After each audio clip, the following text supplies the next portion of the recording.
the dip, it may be really early. Just a little 2 cents there. What else is going on? So let me put this on screen real quick. Um, let's just go over the token prices. The economy as a whole is kind of having a hard time of it. But crypto, I know Bitcoin dipped below 16. It's back up above 16. Ethereum's back up. Things are starting to rebound this hour a little bit. XRP is back up to 34 cents. Yeah, you heard that right. Back up to 34 cents. It was down as low as 32. So I don't think there's a whole thing about XRP with the library case. My over the next coming months, it would not surprise me if XRP goes down to 20 cents. If you thought the XRP was in a good position a couple weeks or a month ago, here's what just happened that put them in a more advantageous position to exercise their authority. Is first off, they won the library case. That was what XRP's legal team was using that was like their hope. If library won, then it's precedent and they can go against. If library lost, then it's definitely a pretty good indication of how their case is going to lean. And you bet SEC is going to reference that. See, we won over here, very similar precedent set. And it's very hard to, I wouldn't want to be SEC. I would not want to be XRP right now. It wouldn't surprise me if they go to 20 cents. That's where I think they'll go until legislation kind of bails them out. Hopefully, I mean, that's still up in the air too. Whether coins are going to fall as a security under the SEC or more of as a commodity under the CFTC, the Commodities Future Trading Commission. So all of that's up in the air. And right now, the SEC with this week's calamity, you better believe that they're going to use this to assert more authority on the industry as a whole. They're gonna point to this and say, look, exchanges need more heavy regulation, and exchanges are doing. You're going to hear a lot of noise about, oh, we need to come up with standards and we need to prove our reserves, and you're going to see things happen now. And what it is it's a last ditch effort of exchanges and those actors in the space to try to stave off jurisdiction as a securities trading platform.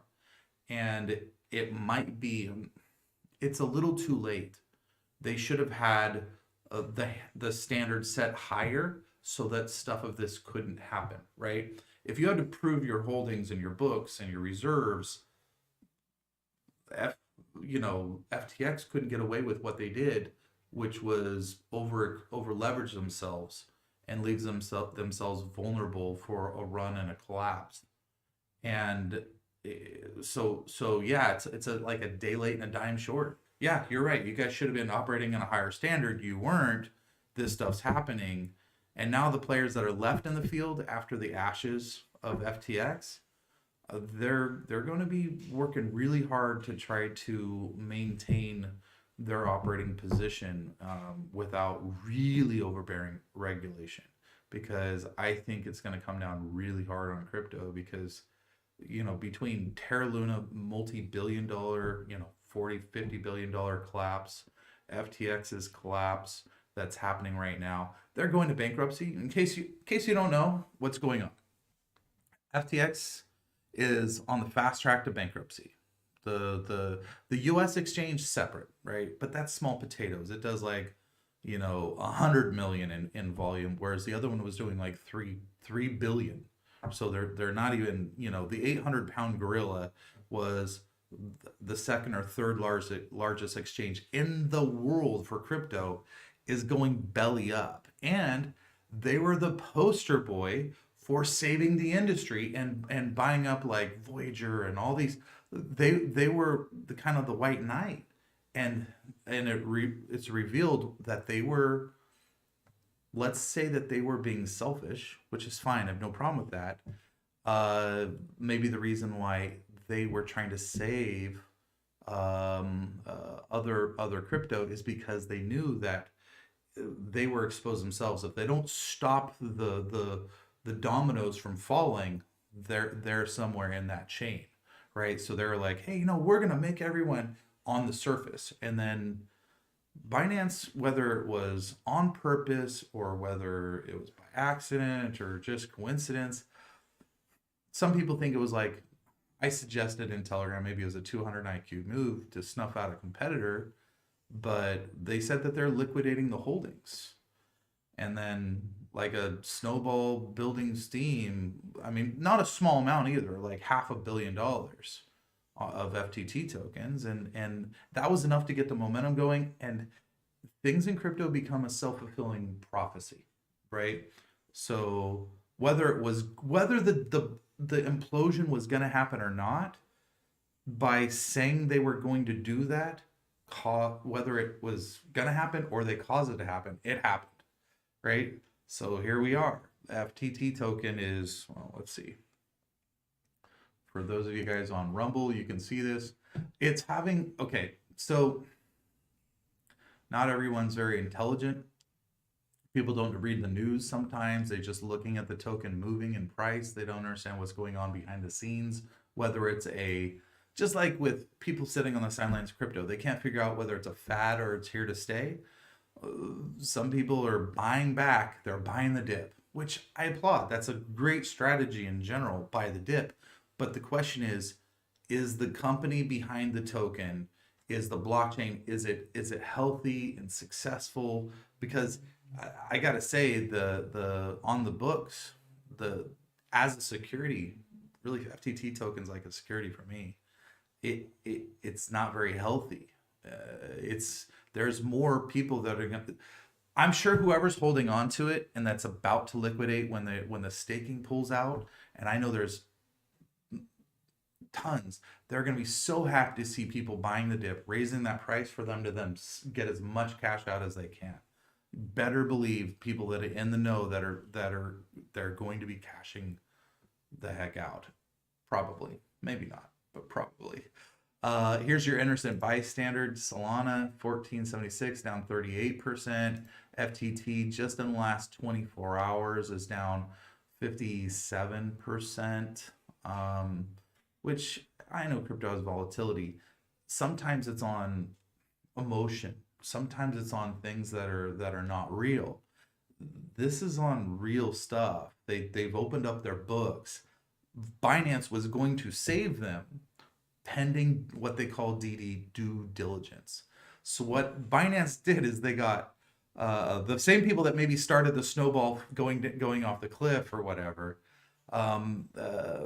SBF, Sam Bankman-Fried, he basically went to anybody that had money and said, I need liquidity, provide it so that I can, keep the house of cards together. His last resort was to go to the very person whose tweet kind of caused the snowball. He went to the CZ, the lead guy over Binance, and said, hey, bail us out. He said, okay, non-binding tentative, we'll agree to that. However, we have to do due diligence. So you have to open your books up to us. We look, everything looks good.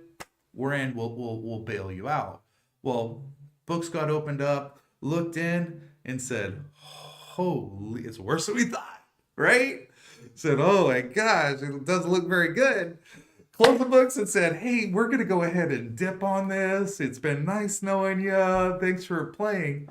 And that's where we are right now. So people are buying the dip after that was announced, that Binance has looked at the books and has walked away from it like, oh, hell no, we're backing out of the deal. We don't care about the negative PR. We don't care about that. We are backing out of the deal. They didn't have to do a non-binding agreement to look in the books in the first place. They could have sat on the sidelines and said, hey, we don't want any part of this. You guys do you, we'll do us. We want out of your tokens and all that. But the fact that they showed interest and are now taking a little backlash for backing out of the deal is as negative PR. says that they had a genuine interest because there is really nothing to gain for them feigning like they would. It means that he saw some real stuff. And the report came out last week. Other independent sources saw, I think a CoinDesk report came back saying that they are possibly insolvent. So third party said, and then he's looking at it and going, I'm sure there's NDAs. He can't tell specifics, but he did not like what he saw on the books. Anyone buying it right now isn't paying attention to whether this is an emotional thing or whether it's based on merit and fact. Dips and trends up and down based on just emotional swings of masses, totally, yeah, buy the dip, right? Take advantage of people who are emotional lemmings. Things based on fact and substance with real stuff going on in insolvency, and even SBF saying, hey, I think we're gonna have to declare bankruptcy, I'd be a little cautious. That's just not my advice, but I'm cautious. So I wouldn't, for us, I personally would not be buying for on our position any Solana right now, because I think there's going to be for us, there's a possibility that there's more downtrends as more things happen. As the industry as a whole, here's the thing.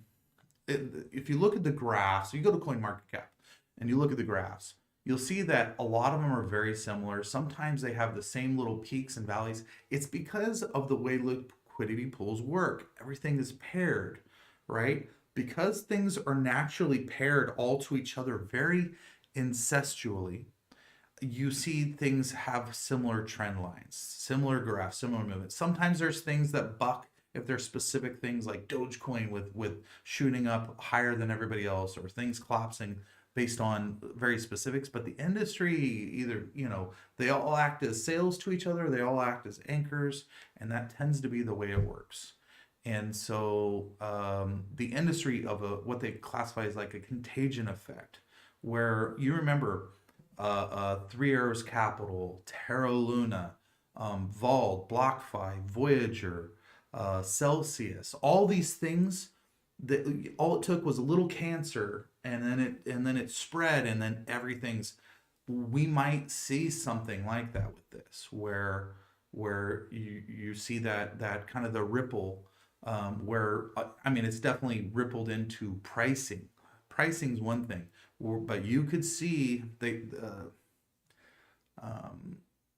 who's quoted, Buffett, I think he said, when the tide goes out, you get to see who isn't wearing swim trunks, right? And that may happen again, because maybe it was projection, but even SBF, even the head honcho over FTX before today, is quoted as saying he believes many exchanges in crypto are currently quietly, like secretly insolvent, right? Operating just below margins so as to not, because if they default, hey, red flag, everyone sees, but they can be just treading water and quietly insolvent, then all it takes is a little bit to push over the edge, and bam, they're exposed. You see, hey, the tide goes out, you aren't wearing shorts. That can happen very easily. And the question of how quickly things can go down in crypto, think of the Terra Luna collapse, how quickly from the first warning sign to absolutely just got guttered. And then think of this, just like Friday report, and by Monday and Tuesday, and now we're on Wednesday, absolute destruction, where a billionaire has lost 94% of his value, and they're going to declare bankruptcy. It moves that fast when things are insolvent. The problems existed the whole time. They just get exposed, and once you put a flashlight on them, everything scatters, and what's left is just a carcass, right? That's kind of the way this works. And so with FTX, that's what's happening right now. So people are, I'll go back to the chart. Is you can see the volume's gone down. So there's a small percentage of people that are buying the dip. those guys, once they're, they may raise it up to $3 again, $4, $5.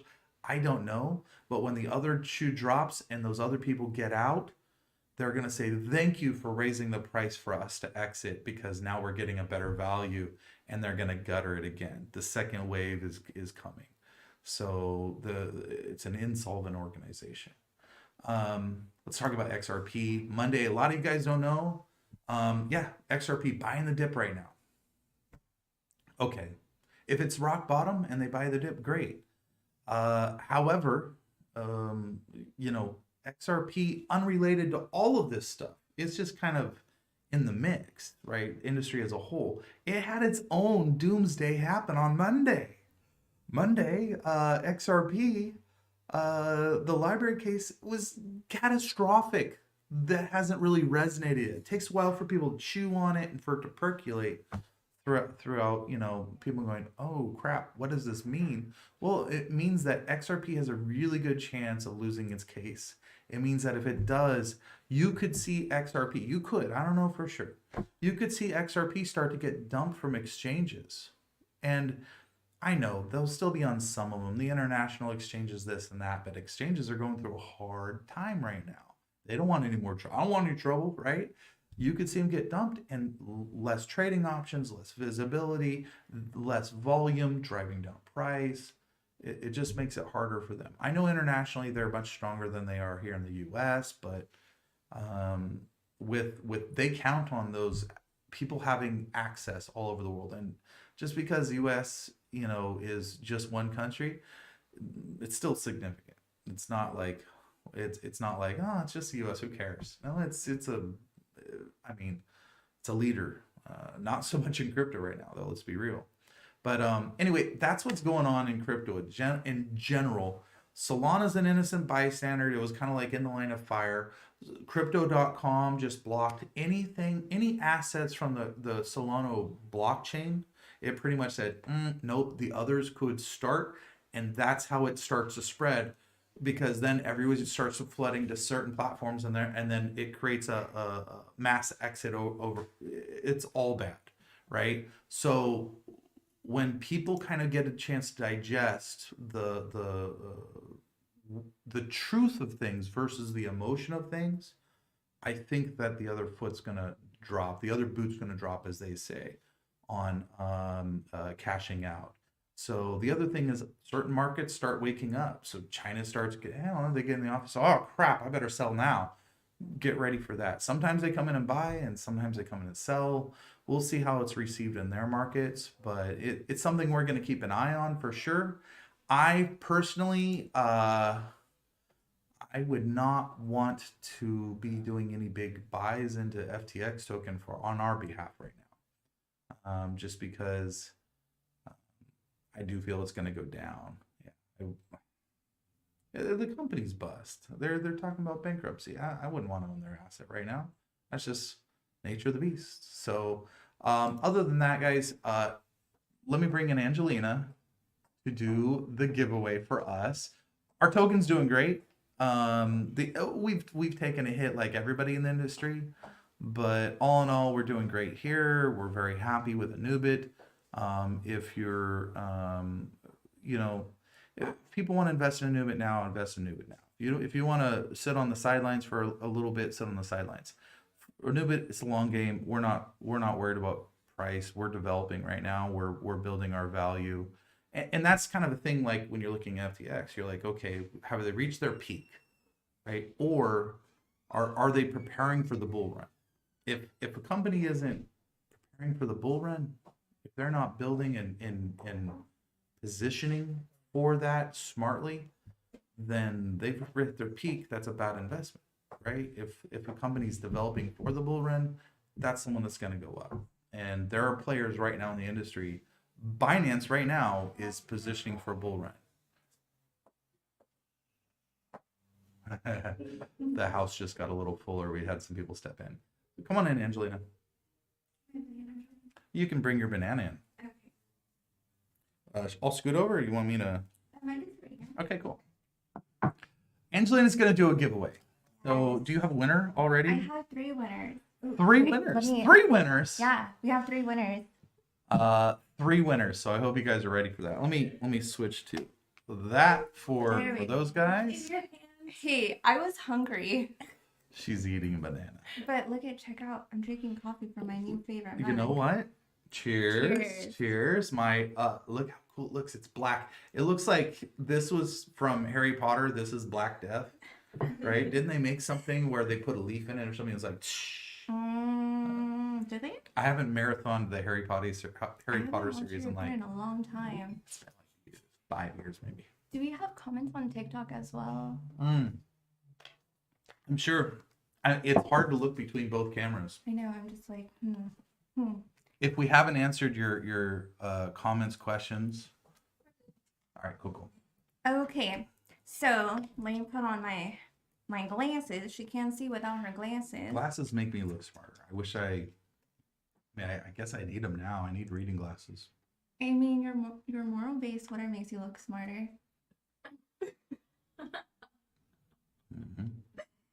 Okay, so funny. You should be a comedian. LOL. I'll say it. It is chistosa. So he loves speaking in Spanish and Spanglish. So we have 3 winners for the giveaway. So what we did was, of course, if you guys saw it, if you guys didn't see it, sorry. So basically, we're doing 3 winners, and those 3 winners will receive either a mug, you know, for coffee, or a beer mug. Oh, yeah. This is not beer. This is my beer, but yeah. It's Mountain Dew. So they'll get either one of those, and also keychains, but we don't have them yet. They're still in like packaging. We haven't like opened them up. So they'll get surprised with that, as well as t-shirts. It's got some on the back too. Yeah. Show me the back. No, I'm gonna pass. But it's got a logo on the back. It has a logo on the back, so it's pretty cool. So we'll go ahead and message them. So we have Renee. I'm not gonna say her last name, and then we have 2 from Instagram, and that's God Goes First for Life and Swiss246. And of course, I'll reach out to them, and then I'll go ahead and message them on. Congratulations! So Renee, we will omit the last name, and then God Goes First for Life and Swift246. Congratulations! Yay. You will have, and you're gonna send that out next week. Yes, next week. So I'll just go ahead and get all your information. All righty. Awesome. Congratulations. I'm going to go finish my banana because Tanya's eating my banana. But bye, you guys. We'll chat soon. And thanks for participating if you did. Yep. Awesome. Thank you guys so much. Stop eating the banana. Is she really eating the banana? Yeah, she finished my banana. Straight up took her banana and started eating it. Who just sits there and eats somebody else's banana? Who does that? Really? I mean, I don't get it. Other than that, guys, we're keeping a close eye on it. The situation in the industry, monkeys do. If it starts to spill over into other things, I'll be sure and touch base with you guys on Telegram. I invite you guys to, if you're not already in there, get in there. Telegram on here, Messenger, Pigeon, Smoke Signal. We'll let you guys know one way or the other. Other than that, I hope everyone's having a great Wednesday. I guess I should give you a brief update on the affiliate program. Omar decided, he kind of got a wild hair and decided to simplify the wallet connect structure. He wants to push those live at the same time. He's building it as a, Omar, is it still one button? Having to do a few things on the UI because it wasn't intuitive enough. So how many buttons? It's steps. It's actually the steps are there, but now the steps are on one page. So there's no click through next. Yeah, there's no click through next. So it's one page. It was one button. Apparently, where you hit it and then the button's features changes. And now Wallet Connect is going to be on one page. You won't have to click next. Go to a new page. It clicks each step. You go, it check marks the step and tells you you're done, and goes to the next step. Nice. And so it's a check mark system. Yeah, and there's a lot more checks and balances to make sure that things are happening in the right order. We were having issues where some people were having, Omar says old people, where new people to crypto were struggling with wallet creation, and therefore if you don't get past wallet creation, you don't get to purchasing. So we are solving that as we speak. It will be coming out with the affiliate program, the refreshed Wallet Connect system. It's actually something that, as it stands, can you put it on our main site? Can you put it other places? It gives us the freedom to throw it anywhere too. If anyone wants a provisional wallet, they just go to there. I get family members that on our token. They're like, hey, how do I see my token? Now I can direct them with ease. Just there you go. So other than that, guys, we will touch base. I won't be doing a video for tomorrow, but maybe Friday, depending on how things are going in the industry. If there's any big news, elections, we still don't know who controls what and how that affects regulations. As soon as I get more news on that too, I'll chime in to keep everyone in the loop. We are just patient. I don't. It's not a rush. Nothing. No regulations really going to happen before the end of the year anyway. But it's nice to know what's coming down the pipe. All right. Thank you.